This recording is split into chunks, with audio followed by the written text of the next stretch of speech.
वैज्ञानिक तथ्य लोगों के सामने रखने में आजकल जुटे हुए हैं।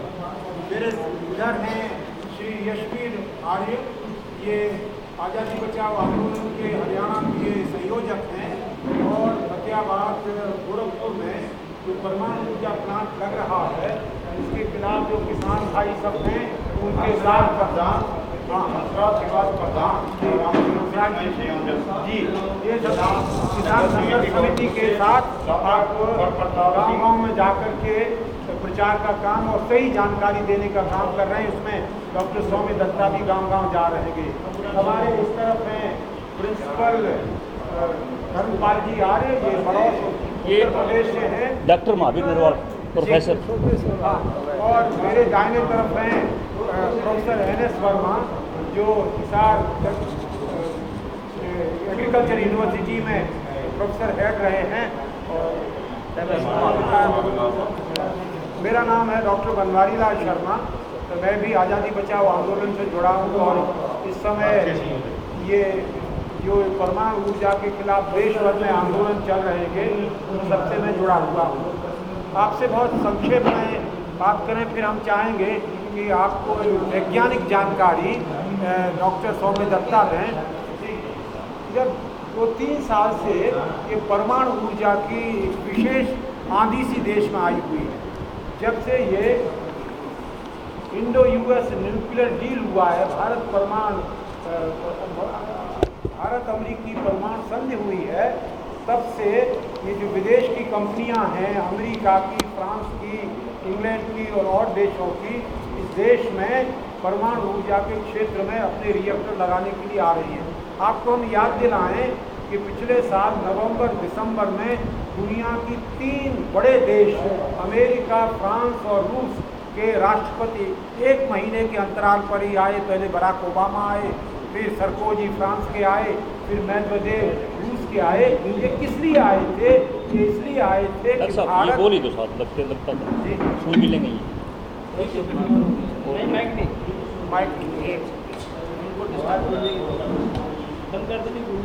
ये इसलिए आए थे कि भारत तैयार हो जाए, भारत सरकार तैयार हो जाए, उनकी कंपनियों को रिएक्टर लगाने के लिए ठेके मिल जाएं। आप जानते हैं, मैं संक्षेप में, कि इस समय विदेश में पश्चिम के देशों में भारी मंदी आई हुई है। आप अखबारों में पढ़ते हैं भारी मंदी। अब उस मंदी को दूर करने के लिए उन्होंने एक नया तरीका निकाला है। अपने देश में 25-30 साल से इन्होंने कोई भी न्यूक्लियर प्लांट नहीं लगाए। रूस में चेरनोबिल का बड़ा भारी हादसा हुआ है, जिसमें जो नई रिसर्च अभी ताज़ी आई है, इसके बारे में डॉक्टर सौम्य दत्ता आपको थोड़ा बताएंगे कि 9 लाख लोगों की जान गई है। चेरनोबिल के परमाणु हादसे में 9 लाख लोगों की जान गई है। ऐसे ही 3 माइल आइलैंड अमेरिका में हुआ, वहाँ भी इन्होंने लगाना बंद कर दिया है। तो जो उनकी यहाँ मशीन है, रिएक्टर वगैरह हैं, वो सब भारत, क्योंकि भारत को बिजली चाहिए, हम लोग चाहते हैं कि बिजली खूब मिले, किसानों को बिजली मिले जो नहीं मिलती है इस समय, तो वो मिलने के लिए ये परमाणु ऊर्जा नहीं है। फुकुशिमा ने दिखा दिया कि जापान जैसा टेक्नोलॉजी में इतना ऊंचा देश, प्रबंधन मैनेजमेंट में इतना अच्छा देश, और जहां अनुशासन अद्भुत है, मैं वहाँ रहा हूँ, अद्भुत है, वो देश अपने को परमाणु हादसे से नहीं बचा पाया। अंत में उसको 2 रिएक्टर बंद दफनाने पड़ रहे हैं। तो हम लोगों का ये कहना है कि ये परमाणु ऊर्जा का विकल्प ठीक नहीं है। हरियाणा जैसे खुशहाल प्रदेश में जहाँ आपकी खेती 3 फसला होती है, वहाँ पर एक नहर है जिससे कि खेती होती है, सारा पानी उसी में चला जाएगा, क्योंकि बहुत पानी चाहिए, इसके बारे में डॉक्टर सौम्य दत्ता आपको बताएंगे। तो ये सारा पानी उसको लेकर के सारी जगह विकिरण, रेडिएशन फैला करके इस हरियाणा के लिए एक संकट न बुलाएं, ये हमारा कहना है। ऊपर वाला मदद करे। अगर ये प्लांट लग गया और अगर कहीं हादसा हुआ तो मित्रों, हिसार, रोहतक वगैरह सिरसा की बात छोड़ दीजिए, चंडीगढ़ और दिल्ली भी नहीं बच पाएंगे। फुकुशिमा से कितनी दूर है टोक्यो, वहाँ तक जो है पानी अशुद्ध हो गया, पानी नहीं बचा है। ये जो बड़ा संकट आया है इससे भारत के लोगों को, सरकारों का की आंखें खुलनी चाहिए और पूरे देश में, अंतिम बात, पूरे देश में जहां ये 6 जगह पर हरियाणा, मध्य प्रदेश, गुजरात, महाराष्ट्र, आंध्र प्रदेश और पश्चिम बंगाल, जहाँ पर ये प्लांट लग रहे हैं, सब जगह हजारों की संख्या में स्त्री पुरुष खड़े हुए हैं और वो कह रहे हैं कि भाई ये न लगे, और तरीके हैं। आप बताएंगे कि हमारे यहाँ पवन ऊर्जा है, हमारे यहाँ सौर ऊर्जा है, हमारे यहाँ पानी से बिजली बन सकता है, हमारे यहाँ बायोमास है। कितना 61 करोड़ जानवर हैं इस देश में। हम देखते आ रहे हैं खेतों में हार्वेस्टर से ऊपर काट लेते हैं और सारा का सारा वो है, उस सबको लेकर के बायोमास से बहुत बिजली बन सकती है। हमारे यहाँ समुद्र का तट है, वहाँ पर ये टाइडल वेव जिसे कहते हैं, टाइडल एनर्जी, उससे बिजली बन सकती है। पर कड़वी बात है, मुझे कहना नहीं चाहिए, इन सब में ये नहीं है। परमाणु ऊर्जा की बड़ी बड़ी कंपनियों में ये है, जिसकी वजह से सब परमाणु ऊर्जा, कलावती के घर में बिजली परमाणु ऊर्जा से आएगी, बायोमास से क्यों नहीं आएगी। हम इसी के बारे में सबसे निवेदन कर रहे हैं कि भाई सावधान हो जाइए। जापान की घटना तो ताज़ी है, चेर्नोबिल और 3 माइल आइलैंड तो पुराना है, ये तो बिल्कुल ताज़ी है। सब देश के कई देशों ने अपने न्यूक्लियर प्रोग्राम बंद कर दिए। चीन जैसे देश ने स्थगित कर दिया, कभी हम कोई प्रोग्राम नहीं चलाएंगे। तो हम भी ये अपेक्षा करते हैं कि देश के लोग खड़े हों, तेज आवाज़ उठाएं, तब लोगों की समझ में आएगा, सरकार की समझ में आएगा कि ये बहुत खतरनाक ऑप्शन है। इस ऑप्शन को खुदा के नाम से नहीं हमको लेना चाहिए और विकल्पों पर जोर लगाना चाहिए। हमारे यहाँ वैज्ञानिकों की कमी नहीं है, IITs हैं, कितने रिसर्च इंस्टीट्यूट्स हैं, सब यूनिवर्सिटीज़ हैं, एग्रीकल्चर यूनिवर्सिटीज़ हैं, सबके वैज्ञानिकों लगा दें। 6-7 वैकल्पिक तरीके से हैं, इतनी बिजली इस देश में पैदा हो जाएगी और उसका स्विच जो है गांव के किसानों के हाथ में रहेगा, उनके हाथ में बिजली रहेगी, तो इस देश का कायाकल्प होगा। हम विकास चाहते हैं, हम बिजली चाहते हैं, लेकिन इस प्रकार का विनाशकारी, लोगों की जान लेकर के विनाश के हम विकास के घोर विरोधी हैं और हम दिन रात लगे हुए हैं कि अपने देश को बचाने के लिए हम लगे रहेंगे। मैं अब डॉक्टर सौम्य दत्ता जी से कहूँगा कि थोड़ा सा इनके बारे में, जो साइंटिफिकली लोग कहते हैं, कंपनी के लोग, कि देखिए साहब, ये तो सबसे सस्ती और सबसे सुरक्षित बिजली है। ये कैसे सुरक्षित है? कहते हैं कि साहब कोयले से बनाते हैं, कार्बन डाइऑक्साइड निकलती है, उसमें जलवायु परिवर्तन होता है, ग्लोबल वार्मिंग होती है, बड़ी खतरनाक है। तो ये जो बहुत अच्छी है, कितनी सुरक्षित है, इसके बारे में डॉक्टर सौम्य दत्ता जी आपको बताएंगे। देखिए, मैं बहुत डिटेल में नहीं बताऊंगा क्योंकि जनरल बातें तो हुआ है। मैं एकदम स्पेसिफिक आता हूँ, क्यों इस ढंग का परमाणु ऊर्जा घर हमें नहीं चाहिए, और नहीं चाहिए मतलब हमें रोकना पड़ेगा, या और बिल्कुल एक भी नहीं बने। एक तो आप देखिए, हर जगह में हमें सुनाया जाता है ये एक्सीडेंट, इस ढंग का दुर्घटना बहुत ज़्यादा होता नहीं है, कभी कदार होता है। 1984 में 26 अप्रैल आप जानते हैं चेर्नोबिल में हुआ था। उसका पहले 79 में 3 माइल आइलैंड में हुआ था। अभी बोला जाता है फुकुशिमा में 25 साल बाद दुर्घटना हुआ, वो भी प्राकृतिक आपदाएँ आई थी, इसीलिए हुआ। आप इसका हज़ारों डेटा है, ये सरासर झूठ है। यदि आप देखेंगे एक्सीडेंट का लिस्ट, जब से पूरा दुनिया में यूरेनियम से, परमाणु ऊर्जा से बिजली बनना शुरू हुआ था 1952 से, 1952 से वो हिस्ट्री है। पहला चॉक रिवर रिएक्टर कनाडा में, और किस किस देश में हुआ है, किस किस देश उसको दुर्घटना से बचाने से असफल हुआ। कनाडा में चॉक रिवर रिएक्टर, ये मेजर एक्सीडेंट, इसको लेवल 5 बोला जाता है। इंटरनेशनल एटॉमिक एनर्जी एजेंसी जो है, अंतर्राष्ट्रीय परमाणु ऊर्जा संस्था, जो राष्ट्रसंघ का एक हिस्सा है, उसने लेवल दे रखा है, लेवल 5, जो 3 माइल आइलैंड में था, पहला 1952। उसके बाद से हर 10 साल में 3 से 4 बड़े बड़े दुर्घटना, अमेरिका में, यूरोप का 3 देशों में, जर्मनी में इंक्लूडेड, सोवियत यूनियन जो उस टाइम सबसे दूसरा देश था पावरफुल, जो चेर्नोबिल था तब सोवियत यूनियन था, अभी तो यूक्रेन हो गया, फिर हंगारी में, पाक्स 2003 में, बड़े बड़े दुर्घटना। और ये ऐसे है जो सरकार ने रिपोर्ट किया है, और जितनी रिपोर्ट किया है उसमें बारे में ये एक झूठ जो हमें कहा जाता है, वो बोला जाता है ये परमाणु ऊर्जा घर बहुत सेफ है, सुरक्षित है, इसमें दुर्घटना ज़्यादा होता नहीं है, कभी कदार होता है, ये एक झूठ है। और आपको यदि अपना जानकारी चाहिए, आप बहुत सारे लिस्ट है, आप सर्च कर सकते हैं। आप विकिपीडिया में भी आप जाके जो कॉमन पब्लिक देखते हैं, आप देख लीजिए, हर 10 साल में एक्सीडेंट का लिस्ट है। दूसरा हमें बोला जाता है ठीक है एक्सीडेंट कभी हो जाता है, लेकिन एक्सीडेंट छोड़ के ये बहुत सुरक्षित है। ये दुनिया में जहाँ जहाँ आज के दिन में दुनिया में, पूरा दुनिया में करीब 440 मान लीजिए ऐसे रिएक्टर चलते हैं जहाँ ऊर्जा बनते हैं। इसमें कुछ देशों में जो डॉक्टर्स एंड साइंटिस्ट ने स्टडीज़ किया है कि इसमें क्या असर पड़ रहा है। यहाँ काफ़ी फेमस लोग हैं, डॉक्टर हेलन कैल्डिकॉट है, जर्मनी में, अमेरिका में स्टडी किया है, यूरोप में कुछ ग्रुप स्टडी किया है। देखा गया जो जहाँ भी परमाणु ऊर्जा घर है उसको दायरे में 20-25 किलोमीटर का रेडियस में ल्यूकेमिया, थायराइड कैंसर का रेट जो उसके काफ़ी दूर का जगह के हिसाब से बहुत बढ़ चुका है। और ये थायराइड कैंसर और ल्यूकेमिया किसको ज़्यादा होता है? सबसे छोटे बच्चे को, क्योंकि आप जानते हैं आयोडीन 131 जो एक रेडियो एक्टिव चीज़ जो न्यूक्लियर रिएक्टर से निकलना ही पड़ता है। जब ठीक ठाक चलता है तब भी, जब कोई दुर्घटना नहीं है तब भी उसको वेंटिंग करना पड़ता है। और वो क्योंकि बच्चे जल्दी बढ़ते हैं, बच्चे को सेल ग्रोथ ज़्यादा होता है, तो बच्चे का बॉडी में सबसे ज़्यादा जमता है थायराइड में, और थायराइड कैंसर तक इस ढंग के ल्यूकेमिया होता है। और अभी आप तो पेपर में और टीवी में देख ही रहे हैं जो कितना आयोडीन, फ्रीशियम, सीजियम कैसे जापान का आसपास चारों तरफ फैल रहा है। और जापान में फुकुशिमा में तो चलो उनका साइड में दुनिया का सबसे बड़ा प्रशांत महासागर था। यहाँ फतेहाबाद में कौन महासागर है, कहाँ हवा जाएगा, उत्तर दक्षिण पूर्व पश्चिम कहीं भी जाए वो हमारे ऊपर ही आएगा। तो कहीं महासागर नहीं है जहाँ जाके वो आप थोड़ा बच जाएंगे। तो ये हमें दिमाग में रखना पड़ेगा। चौथी बात, एक परमाणु रिएक्टर जब चलते हैं तब उसके सबसे क्रिटिकल जो चीज़ है उसको ठंडा रखना। क्यों?